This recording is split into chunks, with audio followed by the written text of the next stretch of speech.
নমস্কাৰ প্ৰিয় দৰ্শক, প্ৰজ্ঞান ইউনিভাৰ্ছ চেনেলত আপোনালোকক সকলোকে মই স্বাগতম জনাইছোঁ। আজি আমি লৈ আহিছোঁ, আজি যিহেতু আপোনাৰ 23 মেত আজি আপোনাৰ বুধ গ্ৰহ আজি আপোনাৰ গতি কৰিবলৈ আজি লৈছে। আজি আপোনাৰ সেই গতিত আজি ক'বলৈ গ'লে কিছু ৰাশিৰ আজি আপোনাৰ বিশেষ আজি আপোনাৰ ভাগ্যৰ দুৱাৰ আজি মুকলি হ'বলৈ গৈ আছে। গতিকে আজি আপোনাৰ কোন কোন ৰাশি আজি আপোনাৰ ভাগ্যৰ দুৱাৰ মুকলি হ'বলৈ গৈ আছে, তো তাৰ ওপৰত আমি যিহেতু আলোচনা কৰিম। তাৰ কাৰণে আজি আপোনালোকে সেই যি ভিডিঅ' আজি আপোনালোকে শেষলৈ চাবলৈ নাপাহৰিব, আৰু আজি আপোনাৰ গোটেই শেষলৈ যাতে চাই, আৰু আপোনাৰ শেষতো আজি আপোনালোকৰ গোটেইখিনি আজি আপোনাৰ ৰাশিৰো আমি বিৱৰণ আমি যিহেতু আমি আলোচনা কৰিম। তো আজি বুধ গ্ৰহই যিহেতু আপোনাৰ কোন কোন ৰাশিত আজি আপোনাৰ যিহেতু গতি কৰি আছে তাৰ ওপৰত প্ৰভাৱ পেলাব। বলক আমি দেৰি নকৰোঁ, আমি ভিডিঅ'ৰ মাজতো সোমাই দিওঁ। প্ৰিয় দৰ্শক, যদি চোৱা হয় যে আজি 23 মে যদি চোৱা হয়, আমি 2025 চনৰ 23 মেৰ পৰা ৰাশিৰ জীৱনত আপোনাৰ নতুন ভোৰ আহিব, আৰু আপোনাৰ বৈদিক পঞ্জিকা অনুসৰি 2025 চনৰ 23 মে শুকুৰবাৰে আপোনাৰ অপৰা একাদশী শুভব্ৰত আৰু উৎসৱ পালন কৰা হ'ব। আৰু লগতে আজি আপোনাৰ এই একাদশী আজি আপোনাৰ প্ৰতি বছৰে আপোনাৰ জেঠ মাহৰ আপোনাৰ কৃষ্ণ পক্ষৰ একাদশী তাৰিখত পৰে, আৰু ইয়াক ধৰ্ম মুখ্য আৰু পাপৰ ধ্বংসৰ দিন বুলি গণ্য কৰা হয়। এই দিনটোত ভগৱান বিষ্ণু আৰু মাতৃ লক্ষ্মীৰ পূজা বিশেষ তাৎপৰ্য আছে, আৰু ভক্তসকলে যদি ব্ৰত ৰাখে আৰু সঁচা অন্তৰেৰে প্ৰাৰ্থনা কৰে, তেন্তে তেওঁলোকৰ সকলো বিপদ নোহোৱা হৈ যায় আৰু তেওঁলোকে সুখ আৰু সমৃদ্ধি লাভ কৰে। এইবাৰৰ যি অপৰা আপোনাৰ একাদশী বিশেষ কাৰণ, আৰু এই দিনটোত আপোনাৰ গ্ৰহৰ আপোনাৰ ৰাজকুমাৰ ভগৱান বুধে নিজৰ গতি সলনি কৰিবলৈ গৈ আছে, আৰু বুধ গ্ৰহটো বুদ্ধিমত্তা, ব্যৱসায়, যোগাযোগ আৰু সিদ্ধান্ত গ্ৰহণ ক্ষমতাৰ কাৰক হিচাপে গণ্য কৰা হয়।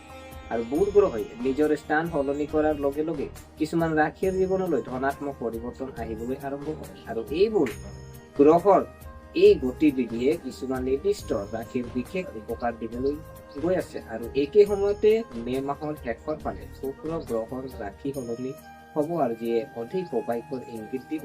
গতিকে প্ৰিয় দৰ্শক, আহক আমি সেই ভাগ্যৱান ৰাশিৰ বিষয়ে জানো, যাৰ জীৱনত 23 মেৰ পৰা নতুন ভোৰ আৰম্ভ হ'বলৈ গৈ আছে। প্ৰিয় দৰ্শক, আজি আমি যদি চোৱা হয় যে আজি আপোনাৰ কোন কোন ৰাশি আছে, আজি আপোনাৰ যি জীৱনত আজি নতুন ভোৰ আৰম্ভ হ'বলৈ গৈ আছে, তো আজি আপোনাৰ সেই ৰাশি হয় আপোনাৰ প্ৰথম ৰাশিটো যদি চোৱা হয়, প্ৰথম ৰাশিটো হ'ল আপোনাৰ সিংহ ৰাশি হয়। সিংহ ৰাশি যিসকল জাতক জাতিকা আছে, আপোনাৰ কাৰণে আজি বিশেষ আজি আমি বাৰ্তা লৈ আহিছোঁ। সিংহ ৰাশি যিসকল জাতক জাতিকা আছে আপোনালোকৰ কাৰণে যদি চোৱা হয়, বুধ ৰাশিৰ এই পৰিৱৰ্তন সিংহ ৰাশিৰ জাতক জাতিকাৰ বাবে অতি শুভ হ'বলৈ গৈ আছে।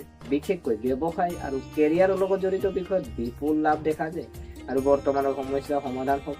যিসকল ব্যৱসায়ীয়ে এটা প্ৰকল্প লৈ চিন্তিত আছিল, তেওঁলোকে এতিয়া গতি লাভ কৰিব, আৰু সিদ্ধান্ত গ্ৰহণৰ ক্ষমতাৰ উঠা নমা অৱশ্যে কেতুৰ উপস্থিতিৰ বাবে কেতিয়াবা সিদ্ধান্ত লোৱাত অসুবিধা হ'ব পাৰে। গতিকে কোনো ডাঙৰ সিদ্ধান্ত লোৱাৰ আগতে নিশ্চিতভাৱে বয়োজ্যেষ্ঠ বা পৰিয়ালৰ জ্যেষ্ঠ সদস্যৰ পৰা পৰামৰ্শ।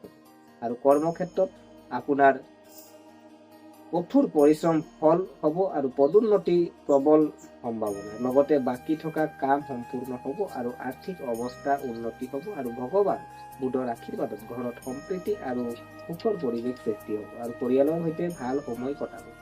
আৰু প্ৰতিকাৰ যদি চোৱা হয়, আপোনাৰ অপৰা একাদশীৰ দিনা আপুনি বগা কাপোৰ, গাখীৰ, চাউল, চেনি, মিঠাই আপুনি দান কৰিলে আপোনাৰ কাৰণে শুভ, আৰু ইয়াৰ ফলত আপোনাৰ জীৱনৰ সকলো সুখ বৃদ্ধি পাব আৰু মানসিক শান্তি লাভ কৰিব।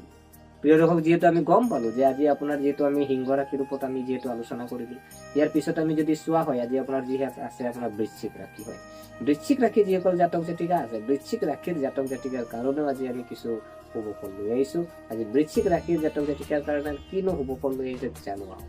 প্ৰিয় দৰ্শক, যদি চোৱা হয় যে ভগৱান বুধৰ এই পৰিৱৰ্তন বৃশ্চিক ৰাশিৰ জাতক জাতিকা সকলৰ বাবে এক আশীৰ্বাদ হিচাপে প্ৰমাণিত হ'ব।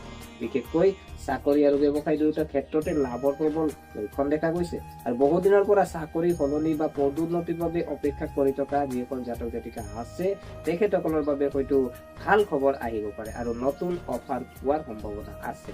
ব্যৱসায়ৰ লগত জড়িত জাতক জাতিকাসকলে বিশেষ সুবিধা লাভ কৰিব, আৰু স্থবিৰ হৈ পৰা আপোনাৰ প্ৰকল্প এটাই হঠাতে গতি লাভ কৰিব পাৰে বা কোনো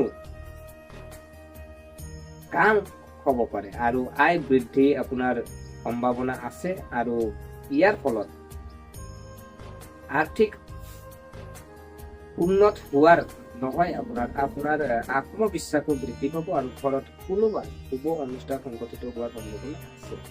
বিয়া, নতুন বাহন বা সম্পত্তি ক্ৰয় পৰিকল্পনা থাকিব পাৰে আৰু ভগৱান বুধৰ কৃপাত ব্যৱসায় সম্প্ৰসাৰণ আৰু হ'ব আৰু বিশেষ কোনোবাই আপোনাৰ বাবে নতুন সুযোগ আনিব পাৰে।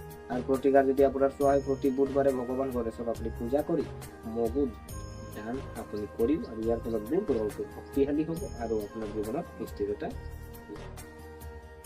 প্ৰিয় দৰ্শক, যিহেতু আজি আমি গম পালো যে আজি আপোনাৰ বৃশ্চিক ৰাশিৰ ওপৰতো যিহেতু আজি আমি শুভ ফল আহিলে, তো এতিয়া আপোনাৰ ধৰি লৈছো আৰু কি কিনো ৰাশিত আজি আপোনাৰ শুভ ফল আহিবলৈ গৈ আছে।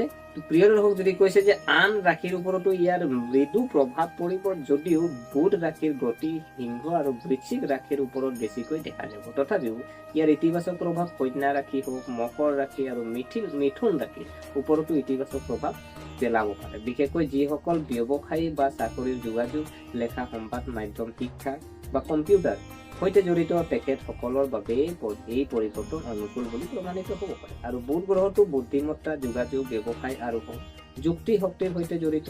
যেতিয়া বুধ গ্ৰহ এটা শুভ গ্ৰহত থাকে, তেতিয়া ব্যক্তিজনে সিদ্ধান্ত লোৱাৰ ক্ষমতা পায় আৰু তেওঁৰ যোগাযোগ ভাল হয় আৰু তেওঁ নিজৰ ধাৰণাবোৰ সঠিকভাৱে উপস্থাপন কৰিবলৈ সক্ষম হয়। অপৰা একাদশীও জীৱনত পবিত্ৰতা, আত্মশুদ্ধি আৰু কৰ্মৰ পৰিণতিৰ পৰা মুক্তি আনে আৰু এই দিনটো পূজা, উপবাস আৰু দান বৰঙণি বিশেষ ফল পোৱা যায়। এই পবিত্ৰ তাৰিখত যেতিয়া বুধ গ্ৰহটোৱে নিজৰ গতিপথ সলনি কৰে, তেতিয়া ইয়াৰ শুভ প্ৰভাৱ আৰু অধিক বৃদ্ধি পায়। গতিকে প্ৰিয় দৰ্শক, আজি যদি চোৱা হয় যে আজি আপোনাৰ 2025 চনৰ 23 মাইৰ দিনটো সিংহ আৰু বৃশ্চিক ৰাশিৰ জাতক জাতিকা সকলৰ বাবে অতি শুভ আৰু ভগৱান বুধৰ গতিৰ পৰিৱৰ্তন আৰু অপৰা একাদশীৰ সন্নিধে তেওঁলোকৰ বাবে নতুন আৰম্ভণি, প্ৰগতি আৰু জীৱনৰ সমৃদ্ধিৰ দুৱাৰ মুকলি কৰিব পাৰে। আৰু যদি আপুনি এই ৰাশিৰ অন্যতম, তেন্তে এই দিনটোক বিশেষ ধৰ্মীয় আৰু জ্যোতিষৰ প্ৰতিকাৰেৰে আদৰি লওক আৰু আপোনাৰ ভাগ্য জাগ্ৰত কৰক। গতিকে প্ৰিয় দৰ্শক, আশা কৰিছো আপোনালোকে ভিডিঅ'টো চাই ভাল পালে। যদি এই ভিডিঅ' আপোনাক কিঞ্চিত মানুহ লাভান্বিত কৰিছো, তেনেহ'লে লাইক কৰিব, শ্বেয়াৰ কৰিব আৰু আমাৰ চেনেলটো যদি আপোনালোকে নতুন আছে, কোনোবা যদি আপোনালোকে এতিয়ালৈকে ছাবস্ক্ৰাইব কৰা নাই, অনুগ্ৰহ কৰি চেনেলটো আপোনালোকে এনে ভিডিঅ' পাই থাকিবৰ কাৰণে ছাবস্ক্ৰাইব কৰি আমাক উৎসাহিত কৰিব। আশা থাকিলে আপোনাৰ লগ পোৱাৰ প্ৰতিশ্ৰুতিৰে আজিলৈ বিদায় মাগিলোঁ। ধন্যবাদ।